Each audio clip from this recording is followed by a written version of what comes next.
Kung ano-anong sinasabi nila, ito, natawa ko. Alam mo, sorry na lang, kaibigang Erwin, pero kengkoy ka talaga kahapon, ha? Grabe, oo. Yung sinasabi mong bend the law Yun nga eh. para masunod yung gusto isinisigaw ng mga taong bayan na ibalik. Opo. Alam niyo po, kahit anong sigaw ng taong bayan, ang batas ay batas. Yun. Oh, di ba? Eh, paano? Kung ang isigaw ng taong bayan, may kinalaman ng isang senador sa krimen. Huwag na nating sundin ang batas, huwag na nating litisin. Oh. Ha? Sunggaban na lang natin. Mali At yun. bitayin natin. Mali yun. O i-lynch natin. Ha? Bigtiin natin. Kumuha tayo ng lubid at bitayin Kumbaga natin sila-sila sa na pinakamalapit na poste. O, tama ba yun? Mali Hindi po. ba medyo process? Hindi mo pwedeng i-bend ang law ka Senator Erwin Tulfo dahil lamang in the heat of the moment ay may sinisigaw yung ibang tao. Correct. Nag-ibalik. At alam nyo po, Senator Tulfo, Senator Lacson, Secretary Remulla, alam ko namang alam ni Secretary Remulla ito Kasi sabi nila walang hihigit pa sa kabulagan kesa yung nagbubulag-bulagan. Ay, Alam nyo naman, number one, na wala iyang restitution sa Witness Protection Program, sa PD 749 at saka sa Rule 119 Opo. ng ating Rules of Court. Bakit? Bakit wala ang restitution? Sapagkat ang pakay po nitong mga Whistleblowers Act, yung mga whistleblowers regulations, rules, adjective rules, ay para magkaroon agad ng witness. Kung gagawin mo yung restitution, kekwentahin mo pa yan. Magtatagal. Opo. Meron nga provision sa witness protection kahit hindi pa siya pasok. Pwede mong bigyan ng temporary protection. Mamaya, babasahin natin yan. Sige po. Oo, kasi alanganin ng oras. Opo. Kaya, yung ipinagpipilitan ninyo, bago sasabihin nyo pa, may natanggap daw si Marcoleta kaya pinoprotektahan ng mga diskaya. Oo, ba't ganon? Siguro, gawain ng iba yon. Kaya pagka may tao na gumagawa ng tama, may sinasabing ganito, baka meron na mga senador dyan na hindi kumikilos kung walang binibigay, ginagaya nyo, hindi po lahat ng senador, katulad naman ninyo. Alam naman natin yan huwag na tayong maglokohan. Di ba? Mali po. Kaya gusto niyang protektahan ng mga diskaya para ma-encourage yung ibang whistleblowers. At hindi matakot. At hindi matakot. That is the purpose kung bakit may mga batas tayo favoring or not favoring, protecting the whistleblower. A little law. Kahit hindi kayo abogado, hindi naman inaasahang lahat ng batas. Alam nyo, ako nga hindi ko alam lahat ng batas pero yung konti basic naman po kasi gumagawa kayo ng batas konting aral-aral lawmaker naman sa po spare kayo, time. guys. Roel Valle, talagang ewan ko, I cannot. Opo. Yung magpapa-aresto ka ng walang warrant. Alam nyo na, normalize na sa pamahalang ito yung pagbend the law napapailing ka na lang Ani Magadia, ko sa karahasan, sabi niya Opo. Kunyari pa. Pero hindi ko i-invalidate hindi ko i-invalidate ang dahas ng mga biktima ng dahas na bunga ng korupsyon na nilalabanan natin ngayon. Anong ibig sabihin nito? Ayaw niya ng dahas pero hindi ko sinisisi yung mga gumagamit ng dahas. Okay lang gumamit ng dahas. Sino yun? Kami ba yun? Si Jerry De Gracio. Itong imbestigahan nyo. Bakit kami? Yung mga dumalaw, ang imbestigahan nyo. Pambihila naman kayo, bakit kami ang pagbibintangan nyo? Ang dumalaw si Sara Elago. Mga tao namin yun, dinalaw namin yun. The mere fact na dinalaw nila, ibig sabihin, sila ay kaisa noon. Mga tao nila yun. Inamin na rin nila na sila may pakana noon. Ba't mo dadalawin? Yan. Diba? Kayo naman. Bago, sinabi na nga ng pulis, Gabriela, Akbayan, Act Teachers, at saka silang mahilig gumamit ng mga Bata. minor de edad. Sila nagre-recruit sa NPA. Dahil sa batas nila. Dahil sa kanilang mga legal front organizations. Yan. Hindi ba yung isa nakuha na ng litrato? merong hammer and sickle, Yan. yung bandila ng komunismo. Bakit Doon nga kami? nabuking eh. Komunista ba kami? Centrist kami. Admittedly, left of center. Social democrats kami. Opo. Pero hindi kami sosyalista, hindi nga kami sosyalista, komunista pa. Di ba? Opo. Yan ang hirap eh. Masakit po yung Yan mapagbintangan. ang tinatawag na mema. Ako hindi nasasaktan kasi alam kong walang kalokohan Yes. Wala kang Pero yung kinalaman mga dyan. naniniwala, I'm sorry. Imbestiga naman po kayo. Huwag kayong basta naniniwala sa mga fake news. Kasi ang dami ho niyan ngayon, lalo na mag-election na naman. Oo. Yun ang target na yan eh. Alam nyo, Kenkoy nga sketchy report pala bago Oo. sasabihin nyo agad kami. Sketchy nga parang sapatos ko yan, Skechers. Ay, nako talaga, kaya kasi- hinugot sa puwet Yes. Nagagalit nga rin si Atty. Peralta Wala akong magawa. Oo nga Sabi ko. sino ba namang hindi ako natatawa. Kung sinasabi ng mga kwan, sabi ko kasi dati may candlelight vigil kaming binalak pero Opo. in-scrap na namin dahil ang weather report nga uulan. Opo. Pangalawa, sabi ko, wag na kayong magdala ng kahit Useless. na ma-misinterpret pa. Opo. Kasi baka sabihin, pang sindi pa ng Molotov yan, never mind. Siguro may mga hindi nakakuha ng word, sinabi, yung mga lighter nyo. Kung ikaw ay manununog, di ba dapat ang dalangan mo sulo? Yes. Molotov. Nasaan ang Molotov namin? Sana kinapka pa nila kami lahat, wala silang Yun. mapapala. At sinabi namin, pagdating namin sa Mendiola, sabi namin, mga kapulisan, wala kayong dapat alalahanin sa amin.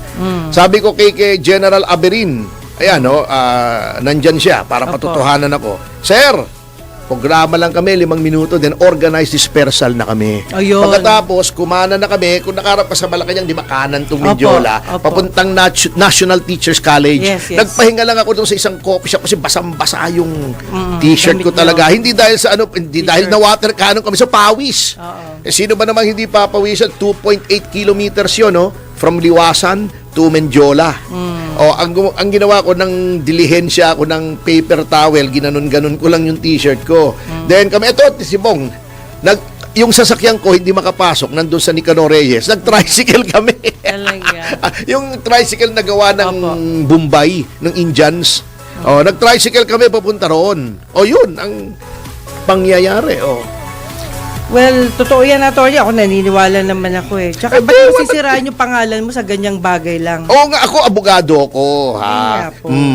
Ako, baka tumakbo ko sa 2028. Bakit ko sisirain yung pangalan ko? Hindi, sa yun. totoo lang, hindi naman tayo ipokrito ha.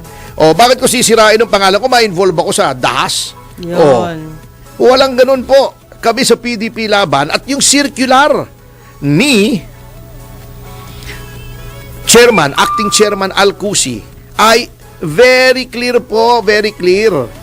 Iwasan ang dahas. Nandito pa sa akin yung circular sa lahat ng PDP members. At may record ba ang PDP na gumamit ng dahas? May record ba ako gumamit ng dahas? Nak ng teteng naman. Ginagawaan ka pa lang ng record. Anyway, ang mas importanteng topic dyan, iiwanan na natin yan. Actually, diniscuss ko lang yan dahil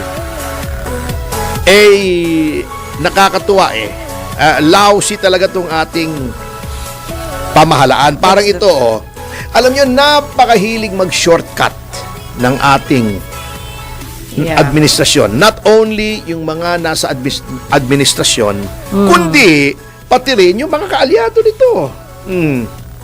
Kita nyo. Kahapon, nakakatawa, si Ping Lacson kinwestiyon. Kasi Yes. ba naman nagbigay siya ng opinion Correct. na mas credible daw si Hernandez kaysa kay Diskaya. Okay. Alam nyo, hindi naman po either or yan mga kasama. Hindi yan pagka ang isa ay naging state witness, hindi na pwedeng isa. Yun. Bakit kailangan kang mamili mas credible si Hernandez kaysa kay Diskaya? Opo. Hindi kaya pwede Senator Lacson na pareho silang credible? Yun. Pangalawa, si Hernandez hanggang Bulacan lang ang alam niya ni. Si Diskaya, Buong Pilipinas. buong Pilipinas alam niya. Mas matindi yun. Di ba? Bakit? Bakit ayaw niyong ilagay si Diskaya. Diskaya sa witness protection. Bakit si Hernandez? Kasi malaki ang may involved dyan. Hindi kasi, eto. Sa tingin ko lang. Hindi. Dahil ba ang tinuturo ni Hernandez ay mga senador? Yun na. Lalo na yung mga senador na anti-impeachment katulad ni Jinggoy Yun at na. ni Joel Villanueva. At ang tinuturo ni Diskaya ay mga congressmen. Grabe. Ang dami tinuro na congressmen ni Diskaya 17. Oh, bakit hindi yun ang pinupunterian nyo? Bakit hindi yun ang pinupunterian ni Remulla at ng NBI? O bakit si Jinggoy lang at si Villanueva? Sikat kasi. Hindi, kasi eto yan. Oh. Kasi pag congressman na, papunta na kay Romualdez. Ayun na. Gusto nila tumigil na lamang kay Saldico. Madelikado pag yung congressman ang kanilang tututukan. Yan ang reason dyan. Ayaw nila congressman dito sa Senado kasi hindi papunta kay Romualdez ito. Di ba? Opo. Di ba sunod-sunuran lang yung presidente ng Senado Opo. sa dating speaker? Di ba? Iyon ang ginagawa nila. Kung nakahanap sila ng Diskaya na scapegoat na kinukuha nila yung mga sasakyan, lahat na yata binlame kay Diskaya, hindi naman pwede sina Diskaya nang wala yung mga congressmen o namang wala yung mga senador. Senador na kung senador, nangyari doon sa 17? Ayaw nilang gawing ilagay sa witness protection. Kung ano-anong sinasabi nila, ito natawa ko, alam mo, sorry na lang kaibigang Erwin, pero kengkoy ka talaga kahapon, Grabe, Yung oo. sinasabi mong bend the law Yun nga eh. para masunod yung gusto isinisigaw ng mga taong bayan na ibalik. Opo. Alam niyo po, kahit anong sigaw ng taong bayan, ang batas ay batas. Yun. Di ba? Paano? Kung ang isigaw ng taong bayan may kinalaman ng isang senador sa krimen, wag na nating sundin ang batas, wag na nating litisin. Oh. Sunggaban na lang natin. Mali At yun. bitayin natin. Mali yun. I-lynch natin. Bigtiin natin. Kumuha tayo ng lubid at bitayin Kumbaga natin sila-sila sa na pinakamalapit na poste. Tama ba yun? Mali Hindi po. ba medyo process? Hindi mo pwedeng i-bend ang law na Senator Erwin Tulfo dahil lamang in the heat of the moment ay may sinisigaw yung ibang tao. Correct. Nag-ibalik. At alam nyo po, Senator Tulfo, Senator Lacson, Secretary Remulla, alam ko namang alam ni Secretary Remulla ito Kasi sabi nila walang hihigit pa sa kabulagan kesa yung nagbubulag-bulagan. Alam nyo naman, number one, na wala iyang restitution sa Witness Protection Program, sa PD 749 at saka sa Rule 119 Opo. ng ating Rules of Court. Bakit? Bakit wala ang restitution? Sapagkat ang pakay po nitong mga Whistleblowers Act, yung mga whistleblowers regulations, rules, adjective rules, ay para magkaroon agad ng witness. Kung gagawin mo yung restitution, kekwentahin mo pa yan. Magtatagal. Opo. Meron nga provision sa witness protection kahit hindi pa siya pasok. Pwede mong bigyan ng temporary protection. Mamaya, babasahin natin yan. Sige po. Kasi alanganin na ng oras. Opo. Kaya, yung ipinagpipilitan ninyo, bago sasabihin nyo pa, may natanggap daw si Marcoleta kaya pinoprotektahan ng mga Diskaya. Oo, ba't ganun? Siguro gawain ng iba yon. Kaya pagka may tao na gumagawa ng tama, may sinasabing ganito, baka meron na mga senador dyan na hindi kumikilos kung walang binibigay, ginagaya nyo, hindi po lahat ng senador katulad naman ninyo. Alam naman natin yan huwag na tayong maglokohan. Di ba? Mali po. Kaya gusto niyang protektahan ng mga Diskaya para ma-encourage yung ibang whistleblowers. At hindi matakot. At hindi matakot. That is the purpose kung bakit may mga batas tayo favoring or not favoring, protecting the whistleblower.